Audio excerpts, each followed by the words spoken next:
Fantasy Footballers DFS Podcast with your hosts, Kyle Borganoni and Matthew Betz. Welcome in. We're here at week 4 on the Fantasy Footballers DFS Podcast. I'm your host, Kyle Borganoni, and I am joined by a very calm fellow, Matthew, never in doubt Betz. You know, week 3, some weird things happened. And there was a time in my life where I was sad on Sunday. But you know who saved the day? None other than I'm just kidding. Mack Hollins saved my bankroll on Sunday, which is a sentence I never in a million years would have thought I'd say, and is the exact reason why I love DFS so much. What a day for Mack Hollins. And listeners, like, people are saying thank you to me because I updated my cash article Sunday morning and put Mack Hollins in. I can take zero credit for this. When Kyle and I were talking early in the week, he brought up Mack Hollins, and I said, dude, it's Mack Hollins. Are you serious? And shout out to Kyle. He was on it, and all credit to him for that call. I know that won a lot of people some money. So shout out to you, Kyle. I mean, the Mac Daddy came up big for every single person that said, hey, a $3,300 player is going to 10x on his salary. It was basically the highest outcome, the best game you'll ever see in Mack Hollins' life. And we were fortunate to give listeners that play. We talked about it on Tuesday if Renfro was out. Talked about him on Friday's podcast. We had him in our best plays. Like, I feel happy that a lot of listeners had him in there, because if you didn't have him or Romeo Dobbs, if you weren't punting there, you probably were burned elsewhere. And this week, I feel like we need to learn from those mistakes, because the slate this week I find very tough. Like, there's not a lot of great plays, not a lot of great games. The game that has the highest total is starting to come down. So there's a lot of things I think we have to learn. But first, what we do every single week is we review our cash lineups. Straight cash, homie. What I also love about this process every single week is the things that we talk about on the podcast actually bear out for our listeners. And it kind of scares me. Like, whatever I mention, people will actually do. And sometimes I don't even take my own advice. But I think late swap was a common theme that I got from people and messages. And that was something we talked about on Friday's show. I had a number of people that said, hey, I was behind the cash line and I had a really chalky Leonard Fournette. And so instead I switched off of him and I was able to get above the cash line. So I think if you need to go back to that, we talked about it last week at the beginning of the episode, make sure you go back. But late swap is a key thing. You and I almost went full on like, we got to get out of this. We got to pull the ripcord and parachute out of here, because it was looking bad until our boy Mack Hollins had a touchdown. Hollins, of course. I mean, just like we expect. I mean, you texted me. I was driving home, so I wasn't watching the game, and we were both like, "Hey, man, I think I'm going to have to get out of this. I'm going to lose a lot of money if I don't figure out a situation." And then our boy Mack Hollins scores. So, how is the sweat for you? The sweats with Betz. I mean, it was like a minute-to-minute situation. Like, I was going through my head-to-heads, figuring out, you know, like where I could hang on and just stay with Leonard Fournette if I was already up with a big lead, or many places where I was kind of struggling and I was like, you know, I got to get off this. And I kept changing. And all of a sudden, Mack Hollins catches the touchdown. And I'm like, okay, wait, I'm back in on Leonard Fournette because I jumped above the cash line. So it was a situation where I was ready to pivot if I needed to. Thank goodness for Mack Daddy saving us. But what I was looking at was the situation where I was at a 2v2, basically. It was like the Jaguars, which I had locked in because I thought Herbert wasn't going to play. I was surprised that he did, honestly. Looked less than 100% for sure. And then Leonard Fournette, who was going to be the most popular player on the slate. We had that in our roster percentage report. So you know that information. So if you were struggling behind the cash line, you could easily just say, how can I get off Leonard Fournette? And in the late window, there weren't really great options. I chose in a couple of head-to-heads because I needed to make up some ground to go to Cordell Patterson, because we know he's had a ceiling in the past. On paper, definitely not as good of a play as Leonard Fournette, but we know variance is high in football, and it worked out in a couple of spots. So that this week, I think if you are looking for a specific example to look back to, week 3 of the NFL season is a perfect example of when late swap was really advantageous if you used it. A lot of people were disappointed based on what happened with David Montgomery. He was rostered in 70+% of double-ups. And he goes down with an early injury. Khalil Herbert smashes. So I think process-wise, a lot of people can look back and say, hey, you know, Bears running back was awesome. But I would say his injury isn't what sunk people. It was how you constructed the rest of your roster. And so I want to talk about a point that you have here in the doc. There was only really one player in our roster construction. You and I landed on pretty much the same plays this week. And at the very end, I got swayed. And I thought it was a good argument. I went in. This was me. But Brandon Cooks was actually our lowest rostered play, and he didn't work out so well. But what I noticed is because we went there with a player like Brandon Cooks, we also liked T. Higgins in that same kind of spot. It did say that if he came through, the rest of the field wasn't going to have it. So you have to think about that. David Montgomery failed a lot of people. But what failed people more is the other chalkier options you had, the Joe Mixons. Like, if those people didn't come through, then your lineup was sunk if you stuck with Leonard Fournette. So luckily, we didn't have a third running back in there, and so that kind of changed things for us. But that's what you have to think. If I have a chalky play that doesn't hit, the rest of the field is also feeling that too. Yep, for sure. And yeah, I think we can put a bow on the late swap stuff for this situation specifically. I just want to talk about my cash strategy this week real quick. And I have it on the doc here, the T. Higgins versus Brandon Cooks situation. As you said, I was kind of waffling back and forth. On the podcast, I said my inclination is I want to go down to Jalen Hurts and I want to save the money to spend up elsewhere. If I did that, I could have played T. Higgins and Jalen Hurts instead of Josh Allen and Brandon Cooks. And obviously in hindsight, it looks silly because Josh Allen and Jalen Hurts scored the same points and Brandon Cooks was a dud. But the rationale for that to get up to Jalen Hurts was I thought he was a tier above Hurts on this slate. Clearly that's the wrong analysis because of how it worked out. But with how many injuries they had in the Buffalo secondary, with how Tua had been playing and the aggressiveness from Mike McDaniel's offense, I just thought his ceiling was so much higher versus going up against a Carson Wentz-led Manders team who we kind of said, like, I'm a little worried about the Washington football team or the Commanders this week. So that's kind of why I chose to get off of T. Higgins. In hindsight, I really should have played him. I mean, better quarterback, going up against the Jets, better quality of game environment, like higher team total. So I think playing Brandon Cooks in hindsight, not only from a results standpoint, from a process standpoint, I think was a big mistake. We played him because Jalen Johnson was out, but we know there's so much research that says cornerback matchups don't really matter that much. And I put way too much emphasis on that. So I'm lucky to come up with a win, but I just want to point that out for people that I definitely made that mistake this week. I will say that the Bills, they ran 53 plays in the second half. So the opportunities were there. They didn't even punt. I think Josh Allen should have had 40 plus DK points. Like, I think that's kind of where he was. Threw the ball, 63 times? So yeah, something stupid like that. So there's a lot of points left on the table. He still hit above his projection. So in our projections, we had him at like 27, and he hit 30 plus points. So I think overall it was a good week. A lot of people were kind of sad when Montgomery went down and some other options didn't come through. Like, I don't know, Amon-Ra. It just didn't happen for him, right?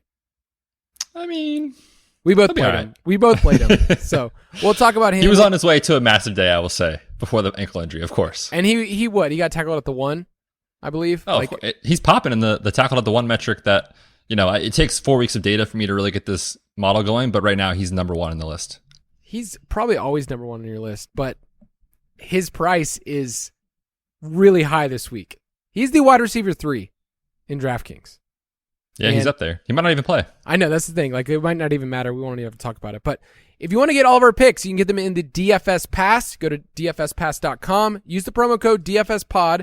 Save 10%. I got another message right before we were recording, and someone said, hey, I got to 4X this week on the DFS Pass price. It's paid for itself.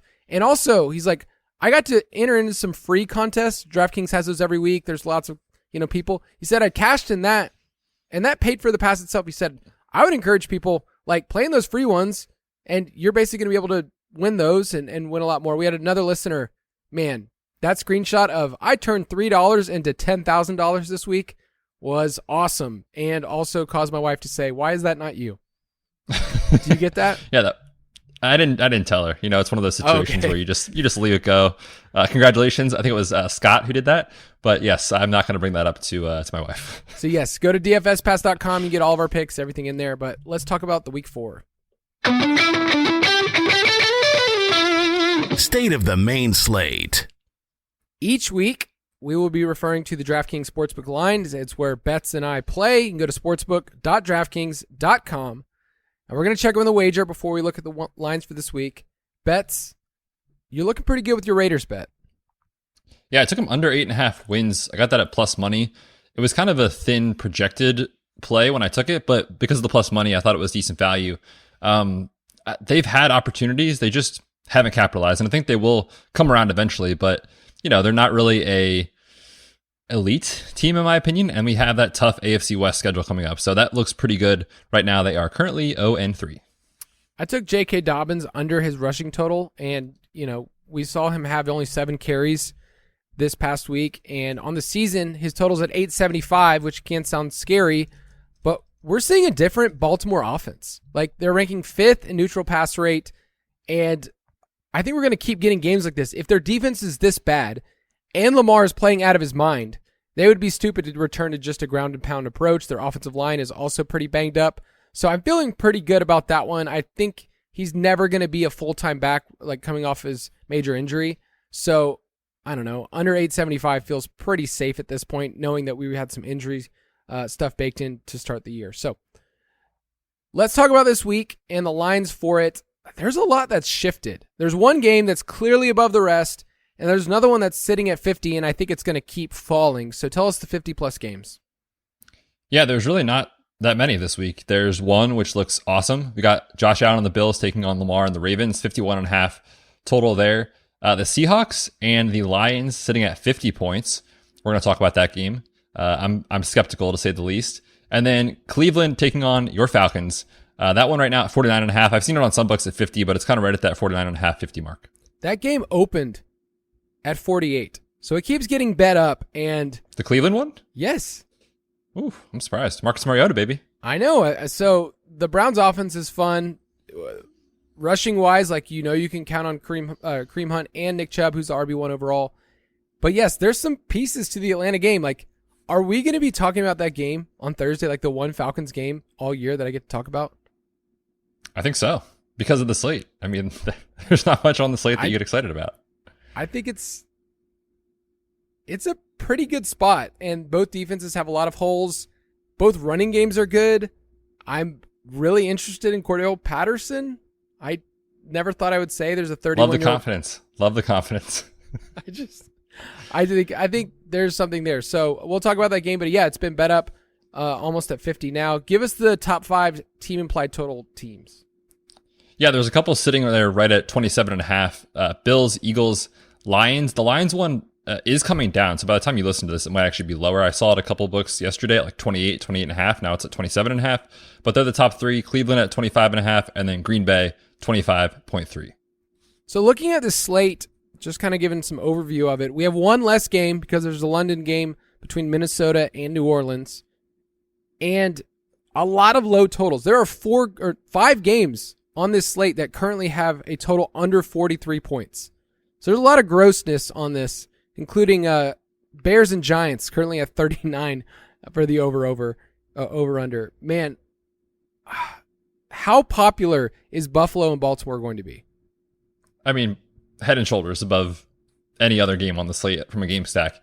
And I was writing it up in the Vegas report article in the DFS Pass, and I was like, look, there's nothing on paper that says this you shouldn't play it. The only reason you're not going to stack this game is if there's anything that's salary prohibitive, which I haven't done that much analysis yet, but salary prohibitive or just being contrarian. I mean, both teams pass rate over expectation, neutral pass rate, explosiveness, playmakers. It has everything you want. And on this slate, it could just be the one that blows the other ones out of the water. So the only reason, in my opinion, you don't play it is just to get contrarian. Yeah, it's just a game theory thing. I was thinking about it earlier. There's even cheap contrarian pieces in this game. If it hits the over, it's at 51.5. But Devin Duvernay, baby. Yeah, that's Devin Duvernay, Isaiah McKenzie, throw in a Dawson Knox. We saw last week, Devin Singletary was the piece that you needed from the Buffalo side. If you took Devin Singletary and got out of there, then you're in a really good spot while everyone else was trying to game stack that whole game. So there's lots of different ways to attack it, but it's going to be far and away the most popular. What other game would you say is going to be up there people are stacking? Yeah, I threw on the dock here Philly and Jacksonville, and it's because both offenses are rolling right now. Number 1 and number 2 in EPA per play on early downs are these two offenses. You have the revenge game for Doug Peterson going back to Philly. And, right now, not only in the betting markets, but in fantasy, everyone is in love with Jalen Hurts and what the Eagles are doing. I mean, I can't blame them. So they're going to be popular, and it's kind of clean on Jacksonville. Like, you know where the football is going to create a game stack. You know, it's James Robinson, it's Kirk, and Zay Jones is super cheap. I think he'll be pretty popular this week. So I do think it's going to be popular. Doesn't mean you can't play it. Just, I think early in the week, it will be one of those games. The Eagles look good, man. Really, really good. I know last week their defense was one of my favorite plays to play in tournaments. But really, you know, there's people that were stacking Jalen Hurts, Devonta Smith, and the Eagles defense I saw in some tournaments. I was like, wow, that is a crazy stack that happened to work out for you. Would they have like 9 sacks on Carson Wentz? Yeah, something ridiculous. Props to Devonta Smith, one of our GPP calls this past week, who went off. He's awesome. But, man, there's just so many different ways you could use the Eagles. Miles Sanders didn't come through this past week. I think he's a great contrarian play, too, in that game. But we'll definitely be talking about that one on Friday's podcast. What do you think is the sneakiest game on the slate? I put this on here only because of the slate context, and I'm putting the Cleveland-Atlanta game. And I think it's because people don't really want to stack Jacoby Brissett or Marcus Mariota. Like, when you see those two quarterback names going up against each other, you can tell yourself this can go south a lot of ways. And I have that feeling, which I feel like as a result, the field might not play it. But on this slate, I'm trusting Vegas. I'm trusting the trends of getting bet up. You know, Drake London is a stud. Kyle Pitts is a stud. Like, there's ways you can get there on this game. So if people are off of it because it's getting bet up in the market, you kind of have to just close your eyes when you're making lineups. Don't worry about Brissett and Mariota. But if it is going to be one of those flying under the radar, I do have some interest on it because I was going to put something else on this spot, like, you know, Chargers and Texans. But like, you can't trust Davis Mills, like the Jets and the Steelers. Like, you can't do that. You know, there's really gross games. So if it is getting bet up, I do think you can go there. That total feels high, though. Does that shock you when you saw it? You're like, whoa. I want to take the under. I'm not going to lie. If it gets bet up to 50, then yes, I think it's in that spot where Cleveland wants to slow the game down, and their defense hasn't been as good. I looked this up earlier. Atlanta somehow ranks number 1 in adjusted line yards for offensive line, and Cleveland ranks 29th as a defensive unit. So I think both these teams want to run the ball. They're not trying to throw the ball, 30 times a game. So from a pace standpoint, we'll look at that and talk later in the week. Like, there's a lot of concerns I have for it hitting that total, but there's a lot of pieces, a lot of cheap pieces too. Like, if you want to play Mariota and cash, I get it. We'll talk about him in a second. I put Arizona and Carolina, 2 teams that are very disappointing. Baker Mayfield, probably out of the league, next week. It's next week. It's gross. It's a gross game environment. But I also think there's a lot of pieces that can go off. Like, CMC is going to have a ceiling game in a second. Like, it's going to come. DJ Moore. Is he going to be resurrected from the dead? This is the matchup to do it. I hope so. Yeah, it is on paper.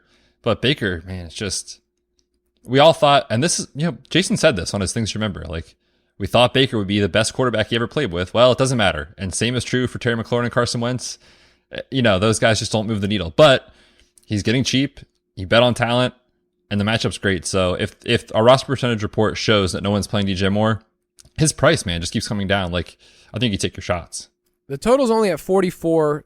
The Panthers are 2-point home favorites, but Arizona is a good road team. They have weird splits. Kyler's 14-10 in his career on the road. Kingsbury's been pretty successful. So that's just an interesting game. I love what we saw from Hollywood, somebody that we've kind of propped up the last couple of weeks. 17 targets, 14 for 140. So sneaky game stack.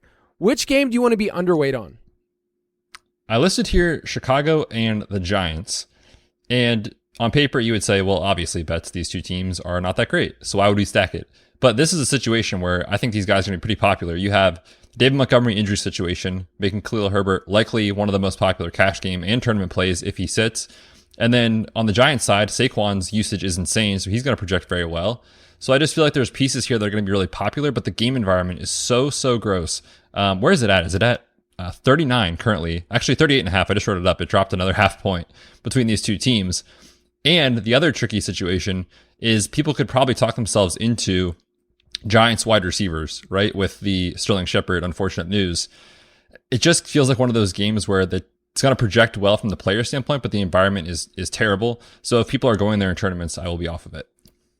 I wrote I wrote this on Monday, and then it keeps dropping. But Seattle and Detroit is a game that I already was like, I don't know if I like this. And then we get the injury news, DeAndre Swift, Amon-Ra. It's going to keep dropping in the total. But there's a lot of reasons to not like this game.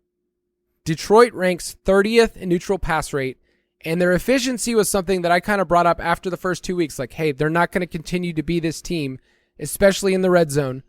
And it wasn't there. And if you don't have Amon-Ra or DeAndre Swift, and you have, I don't know, is Jamal Williams going to be maybe the most popular play on the slate?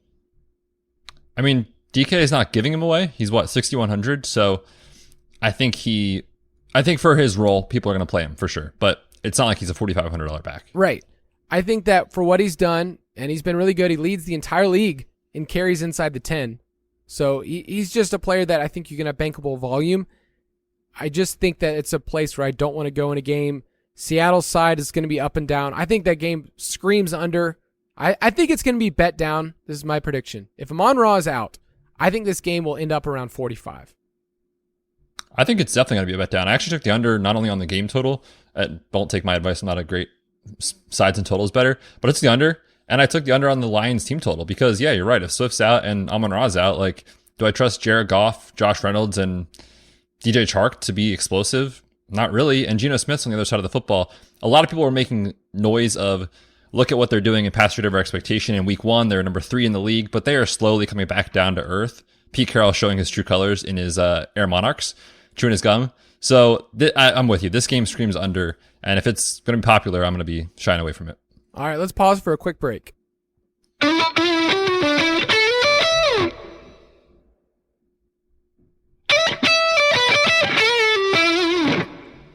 All right, a couple more categories here before we get to the salary standouts. Which team are you most confident hits the over? Wow. I see what team you have in here, and it surprised me. It's mostly just fading the Falcons. Or sorry, not the Falcons, the Cardinals. 23 points for Carolina. I think they can get there in this spot. I know Baker hasn't been awesome, but the Cardinals have just been giving it up to everyone. So I will take the Carolina Panthers, which is very scary to say, over 23 points. You sound trembling when you were saying that. Arizona's given up the most yards per play in the league. And right. I agree. I think this is a time to buy into CMC or DJ Moore. I say that with trepidation with DJ Moore. I'm going to say the Ravens. I think that their team implied total is too low. It's at 24 right now. I think that game's going to keep getting bet up because of the public. And I think they should win. I think they can win at home. In terms of neutral pass rate, they're 5th in the league. Buffalo's 3rd. Their defense has been atrocious, though. Like the Patriots hung in that game for a while with Devontae Parker having a crazy game out of nowhere and Ramondre Stevenson, where this Buffalo team's obviously a lot better. But I like Lamar. He's our boy. He's our king. And I continue to believe in the Ravens. So, yes, if you want to buy into that team, I'll take their over. Which team are you most confident hits the under of their implied total? Yeah, I just talked about it. I'm going to go with the Lions. I think they go under 27.5 points. I found that if you're interested on DraftKings, I got it minus 105. I'm going to take the Raiders. I don't like the line in that game. It's an afternoon game. I feel like it's going to fly under the radar. But it's Raiders -2 against the Broncos, where the Broncos defense has been stout. They just have not been able to convert near the goal line. So I would take right now the Broncos in the points on the road. Raiders backing Nathaniel Hackett, huh? No, I'm backing Russell Wilson. Guy. Nathaniel Hackett would be the last person. No, not the last person. There's some other people that are way lower on my list. Like, yeah, I'm not a big fan, though, of what I've seen so far. He hasn't translated. How can you be? He hasn't translated what they did in Green Bay here at all. Like, you would think you'd be able to say, there's a proof of concept, here's what they want to do, and it hasn't worked at all. I hope they turn it around quick, man. Russell Wilson, 1.9% touchdown rate through 3 weeks. Not great. Basically, one of the most efficient quarterbacks of all time is cratering to everything going on. So I don't like the Raiders this week. And really, that game's at 44.5. I don't love it. I wish the Broncos, like, you look at their schedule, you look at everything else, they have 4th place schedule. I took the over on their win total. There's so much more there. Can they get And they're still 2-1, aren't they? Yes, their win total, I got it at 10. Do you think they can hit that? I do think they turn it around eventually, but it might be a couple weeks. All right, let's look at the salary standouts for this week. Salary standouts. I want to give a little shout out right now before we get in these salaries. My brother is in the house, getting to sit in on this episode. Flew all the way here from. Shout out to Will, DFS Pass subscriber, DFS Pod listener. He's there. So yeah, we get to walk through these things and talk about DFS. He's a Falcons fan, so he feels it. But big win this past week, right? I mean, Betz, were you proud? Did you think they were going to win? I actually kind of did think they were going to pull that one out. I did not. I mean, how could you ever have confidence in what in the last 3 years would ever make you question the Falcons? 3 years is a very short time frame. What in the last 20 years would you be able to say Fair point. that you feel good about? All right, let's talk about the salary standouts on DraftKings. We'll throw in some FanDuel ones as well. Man, quarterback is boring. 1 week, I want to come on here and not talk about Jalen Hurts or Josh Allen, but we're going to do it again. I hate the middle tier options this week. I agree. Yeah, I mean, I think you just pick which one you like best. You could play any of these guys, and I wouldn't think it's a bad play. You know, you got Josh Allen, Lamar, and Hurts. They are the top options. They are priced as such, but I think this year especially, we are seeing the trend of what we've seen the last 3 years, which is the elite quarterback separating well above the others. And, you know, if you're not playing those guys, it's tough because you really can't make it up. Like, you have to hit on your wide receivers, running backs, and if you miss, you're done because Josh Allen, Hurts, and Lamar, they can just bury you. So those are our plays that we like early in the week for obvious reasons. I listed on the doc just to throw him out here as a contrarian piece. I don't think I can go there in cash personally, but Marcus Mariota, 5.6K, he's putting up 16 plus DraftKings points in every start he's had so far. I know Mike made him his streamer of the week for redraft leagues. You could talk me into it. You know, Cleveland giving up 20 plus fantasy points to quarterbacks so far. So you could do worse, I think, this week than Marcus Mariota. If there were options that we felt really good about at running back that was like, this is a smash play for this person, then I could see myself playing Mariota. But based on my roster constructions, there's a lot of running backs in the 5K range that we're okay with. I mean, Jamal Williams is going to be a popular play at 6K. Like, we're not having to spend up at running back the way that we used to. We're like, oh, I want 2 studs in there. So I don't know if you'll need the savings. He's averaged 8 rushing attempts per game and over 30 yards for Mariota. So I don't know, like, if Mariota gave you 20 points, you'd feel good about it based on his price. He'd like almost 4x. But the ceiling this week of Allen and Lamar and Hurts is just like 40 points. And that would just bury you in cash if you didn't have them. So I will be playing Allen, Lamar, Hurts. Do you have a lean on one of those 3 right now? It's Tuesday. You can change your mind later in the week. Yeah, don't lock this in. But my early take is like, I mean, this game environment looks so good between Buffalo and Baltimore. And we know historically, if one quarterback goes off, chances are the other one is. So I think you play one of those 2 because I feel pretty confident that one of them is going to have a great game, which will push the other one. So game environment, it's only $100 to go up from Jalen Hurts to Lamar and $200 to Josh Allen. So I think one of those 2. I'm probably going to do Allen just because of the 300-yard bonus and how bad Baltimore's been. You can't do wrong, though. I will say that. These 3, I think and one of them is going to fail, probably. But based on... Can't wait next week to talk about Josh Allen's lone bad game of the year. It'll be fun. At running back, we get some good pricing here where there's some values. Like, you can actually fit in 2 of these. I think a lot of constructions will have 2 cheapies this week. So we don't really have clarity on the Chicago situation. I think if Montgomery's out, then Herbert will be the most popular play. But what happens if Montgomery does play? Those 2 are in a great situation against the Giants. I mean, it's a good spot, but what are you doing with those Chicago running backs? I mean, if Montgomery plays, my early lean is to not play either of them. I just don't know that you can really go there because I know they're calling him day to day. I think David Montgomery is more injured than they're telling us right now based off the mechanism of the high ankle sprain. So I'm concerned about David Montgomery, but if he's active, I don't think you can go to either of them because I think they just eat into each other. And, you know, the price isn't like they're giving either one away. So for me, it would be a no play if Montgomery's active. Yeah, that's what I'm leaning to. I just know that there's going to be a lot of steam from redraft leagues this week, waivers with Khalil Herbert. So I think it's one of those spots where you need Montgomery to be out to really get clarity on the situation. And then, yeah, I'm going to be playing Herbert at 5.7. They're the same price on FanDuel, which is FanDuel did a good job of pricing up Herbert. Maybe it's a little too much, but at 7.2, that's a different conversation based on who's in and who's out. Jamal Williams, I talked about him earlier at 6.1. They did a good job of pricing him up on DraftKings. Like, you're not getting back in the day where you'd get Jamal Williams for like 4K or whatever. They don't price running backs down like that. So, thoughts on him? Yeah, I mean, Swift, basically we already know is going to be out. And Jamal Williams has already been one of the top 10 running backs in fantasy, even with Swift on there. So it's easy to plug him in there and say he's going to get more work, which he will. And he's been successful when he's had 15 plus carries in his career, which I do think he can get that in this spot. So I think in cash games, you don't overthink it. I do think he is a good play. I bet it'll be over 50% in double ups. I think so too.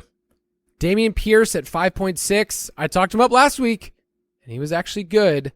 I'm still forming my thoughts this week on him, but they play the Chargers at home. Texans did beat the Chargers last year with a huge game for my boy Rex Burkhead. Thoughts on Dameon Pierce? I mean, the scary thing with Pierce, and it's going to be like this every week because I can't see the Texans being favored in many games, is that there's a chance he could get game scripted out. But if they keep it close, I mean, Rex Burkhead has been completely phased out from a touches standpoint. He's still playing and running routes, but Dameon Pierce is getting so much volume that at this price, I still think he's viable in cash. Rashad Penny is a name that you have on here. I think it's more just to put it on people's radar. I had him last week as somebody I was like, I'm pretty interested in him against the Falcons. This is a great spot against the Lions, but you're saying it's more of a leverage point of people that are playing Jamal Williams. Exactly. Yeah. Jamal Williams is going to be one of the most popular, if not the most popular on the slate. And we already said if Amon-Ra doesn't play, people are going to talk themselves into DJ Chark, TJ Hawkinson, those sort of names. And so you could just say, I think this game hits the under. I'm going to go complete GPP leverage. I'm just going to play Rashad Penny and move on, which I think is a pretty savvy move early in the week. We'll see what happens, but just want to point it out. He's so cheap, 4.9K, and he's actually been getting decent run in the last couple of weeks. And sneaky note, Travis Homer left last week with a rib issue. If he does not play, now we have a two-man backfield instead of a three-man backfield, which we know those two-man backfields are normal in the NFL. We can get there. It's tricky when he's getting subbed out for Travis Homer in passing situations. But if Homer sits, I think he's a great leverage play. Sneaky Travis Homer note, a sentence that most people would not utter, but you are doing the dirty work with the injuries. I mean, last week we were searching the news while recording on Thursday for Mack Hollins and Hunter Renfrow news. This week it's Travis Homer, so what could go wrong? I like the Rashad Penny call. He's always somebody that can erupt and have a 150 and 2. So that's what you want if they gain the game script goes their way. And I think things are not trending super well for the Lions. So if you had asked me right now, I would take the Seahawks plus. I think it's 5.5 right now. Let's talk about the high price guys because Saquon gets the Monday night pricing glitch where things don't change. He looked great. At 8K versus the Bears, is he a solid cash play?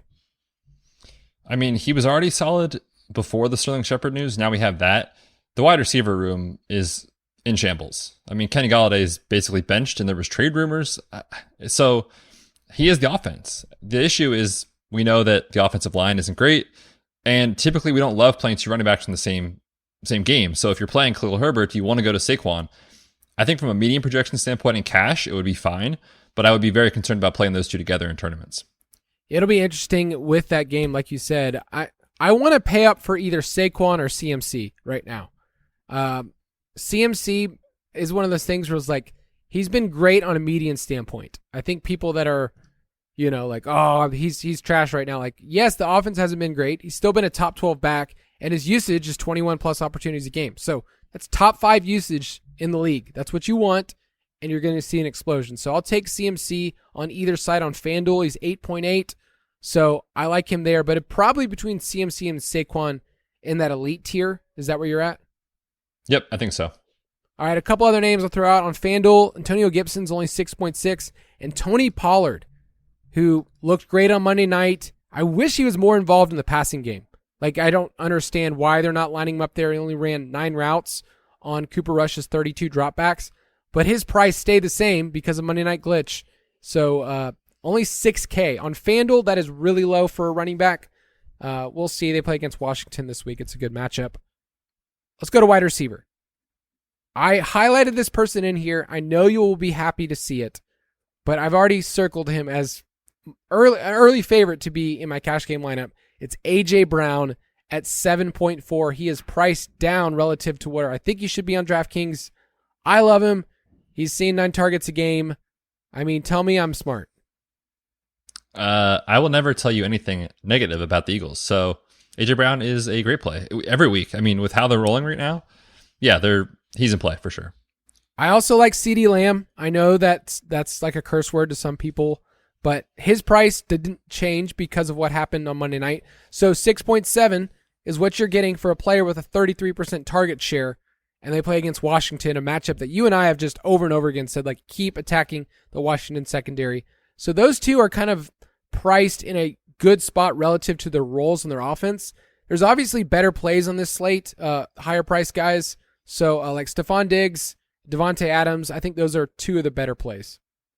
Yep, for sure. I mean, it's kind of easy at the top. You can play any of them any week, right? I also just throw out too, if you're going down in pricing a little bit, I do like the CeeDee Lamb call, by the way. But if you're going down even further, one name that stuck out to me, Deontay Johnson at 6K. He's a guy that I feel like is the classic cash game wide receiver that you know you're going to get 6-7 catches, 70 to 90-ish yards most weeks. And that's great for cash. But I question the ceiling always in tournaments. The Jets, entering last week, were 29th at PFF coverage grade as a unit. I did not see what they got updated to, but you saw Tyler Boyd go off. T. Higgins had a nice game. Jamar Chase caught a touchdown. So the Jets secondary is woeful. I think Deontay Johnson can get volume for sure. I love him in cash this week at 6K. And then in the same game, Garrett Wilson, sneaky trend of just elite usage. The concern, of course, is if Zach Wilson is back under center, can you go there? I don't think so, but the numbers I think are going to say is a good play. I just want to point it out. 5.4K, GPP target maybe. We'll see, but good price for a guy who's really ascending. I like those calls. Another couple of guys in the 6K range. Christian Kirk. I just need to say that this was a pretty big whiff on my part. I don't have a ton of Christian Kirk in best ball, mostly because I didn't love the Jacksonville offense. But Christian Kirk at 6.6, if there's one spot you can attack Philadelphia, it's in the middle of the field in the slot. So I like Christian Kirk. Gabe Davis is the same price, 6.6. I like him for tournaments. Coming back last week, I thought he would have more limited snaps. Like, the dude was out there for what, like 90 snaps against something ridiculous. Yeah, almost. I think it was almost 90% and at less than 100%. Yeah. So he's interesting. And then we mentioned DJ Moore. 5.3 is a sad price to see. 5.3 is a disgrace to this man's talent, but that's what Baker's doing to him. So right now, would you say he's in consideration in cash, but you're too scared to do it? I mean, I can see a situation where you're building your lineups and you have just about like $5,500 left or something, and you just scroll and you're like, oh, DJ Moore. And then you just pause for a second, your thumb is right over the button, and you just keep scrolling. It's just, that's what it feels like is going to happen. But I think the math is going to say is a good play. It's just, there is concern with Baker Mayfield. I'm going to say something gross. You could just put it right back in my face. Is there a Giants wide receiver this week that we can use as a punt play? Because Sterling Shepard's gone. Richie James 4K, so that's cheap. David Sills. All right, David Sills is probably going to be their starting outside wide receiver. We don't have. He already is. Right, and he's playing over Kenny Golladay. Do you know what he is price wise? I'm gonna guess 3,200. I don't know if that's accurate or not. What if I told you he was the Stone Min for 3K? Okay, now we're talking, buddy. Matt Collins 2.0. No, I'm never. No one will ever repeat that. Please, somebody's gonna hear this advice and say they got it right this past week. I'm gonna play David Sills. I just wanted to mention the name early in the week as somebody who's gonna get snaps. It is a gross game environment though. Chicago and New York. And also, if you're playing Saquon, do not punt with David Sills. Like, I would not do that in the same game. But 3K, let's say you get 6 points, you would be a happy person spending down there. We don't have an update on Wando, right? Not yet. I mean, I searched this morning for so long to find something because he's the person we want to play in the slot on a PPR site, and we didn't get any information there. Let's go to tight end. I think David Njoku will be the most popular player. If Amon-Ra is out, then TJ Hawkinson will shoot up there. He's at 4.1. Njoku's at 3.7. Any thoughts on those two? Yeah, I mean, it's all dependent, right, on Amon-Ra. Of course, his massive usage would open up TJ Hawkinson. The only concern for me is we already talked about the game environment, and the team systemically has risk with their two best playmakers most likely out of the lineup. And can you play Williams and Hawkinson together? That worries me a little bit. But again, just pointing out the price, it's a decent price for the role he could have if Amon-Ra is out. I'll throw out Darren Waller. We need to get Hunter Renfrow news. I'm pretty sure he'll be back this week, but I think Darren Waller is a great play at his price at 5.6. But my plan this week is Njoku or Hawkinson in cash and maybe Mark Andrews, because we don't have Kelsey on this slate. Like, Andrews projects super well this week for a lot of different reasons, game environment and everything, and I still think he's not priced up enough for his ceiling. So that's kind of the routes that I'm going in tight end. We'll see if a punt play emerges later on in the week. But at defense, who do you like? Yeah, I'm going to throw out Tennessee, mostly just fading Matt Ryan. 5 sacks in back-to-back weeks, threw 3 picks last week. 2 weeks ago, none last week. But again, just watching him play and kind of watching the trend for the Colts has been quite negative outside of our boy Pity City. So I think you could definitely do worse this week if you're looking to save money to go down to the Titans at 2.5. Carolina looks good at home. Their defense was awesome this past week if you wanted to use them. Chicago and the Giants, I feel like you could pick either of those defenses and be fine at a low total. And then in the punt play section, what do we think about Houston? 2.4 against the Chargers, which it is so sad to think about the Chargers, the way they played against the Jaguars, then say, am I going to play a defense against them again? The thing with the Chargers is we know the explosion is coming at some point, right? And I don't want to buy into playing a defense against them when the market assumes they're at their lowest. So last week it made sense if you played the Jaguars because we thought Herbert would not play or be very limited. I think each week that goes by he's going to be more healthy. So I don't think I can go there from a savings standpoint. I prefer just to get up to Tennessee if you have $100. On Friday we'll get to play, talk through our cash picks, and I think there'll be another one that emerges when we get some more information. I wish the Packers were cheap against Brian Hoyer, but we're probably not going to get that, and they're really expensive. But I think I like the Titans call. I think that's a good one at home.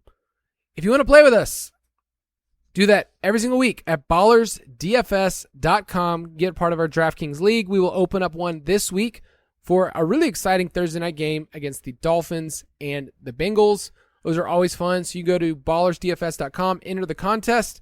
We all have some that are live. That's what always it's confusing because people join the league and then the contests are just sitting there and they don't join them sometimes. So if you want to be a part of that, you get notifications when I have new contests, but there's always contests sitting there live, and you get to play with people like Betz. And sometimes you take our money, and I mean, I love it because I like when you play with us, but I don't really like that aspect of it. I got 12th in our listener contest this week out of like 600 something. There you go. That's solid. I did not do well in that one. That was a pretty bad lineup. It was pretty good. And I had some other listeners say, hey, I cashed here for the first time, so it's a great one to be a part of. But we have a special little announcement here that I wanted to save at the end of the show for those people that are, they have the endurance, they have the stamina, the resilience to stand to the very end. This week, you will be on a special assignment from corporate. And by corporate, I mean like Andy, Mike, and Jason. You're going to Vermont. So you want to tell people what you'll be doing there because it's a big deal.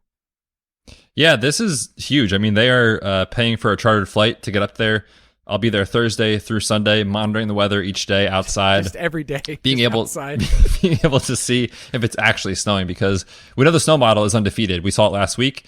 Little snow in Vermont. Shout out to Sugarbush, the mountain there. Little snow, and Derrick Henry went absolutely berserk. So the model's undefeated. Why would we fade it now? So I will not be here for the podcast on Friday. We have a special guest joining. Do I want to share it, Kyle, or should I let people hang on for? You can share it. Okay. It'll be Jason, which is I'm very excited about to listen to that as a fan. But yeah, I'll be calling in to the studio and reporting. So make sure you're on social media for this weather update from Vermont. I'll be there Thursday and Sunday. That's right. I'll have Big Shimmy with me. We'll get to talk about the slate. Jason gets to play every single week. We have our DraftKings segment on the main show. And then, every single week when we put out the DFS Pass content, Jason reads it himself. And then we go back and forth about his lineup. So he's pretty stoked about talking about the games, talking about how to construct cash lineups. I think it'll be a really, really fun thing. But yeah, the main thing Betz does, just to be clear, is he stands outside. He just kind of puts his, finger to his tongue and just out there just to get the wind chill factor. And then it's as simple. What he sends in to corporate is yes or no. That's it. That's the model. That's all it is. It doesn't take into account anything in the future, nothing in the past. So last week means nothing. It has to be snowing in the same week that the Titans are playing. So I'm very excited for the special assignment. Like I said, chartered flight, extra snacks, warm gear to be out in the elements. It'll be great. Yeah, I know you have to put up a tent and everything out there on the mountain, but we'll make sure that you're back. And we talked about maybe we get up a green screen and we just shoot live from there, a live report. We'll see. We'll have to. We'll see what we'll do it. But yeah, should be a good week. Betz, sign us off because we'll hear from you next week. I know. I'm going to miss everyone this week. I feel sad, but excited about the snow model. Good luck to everyone this week. Make sure you're tuned in for Friday. It should be a lot of fun. I'll be in the contest, so you'll be playing with me. Make sure you're in the DFS Pass. We'll see you next week.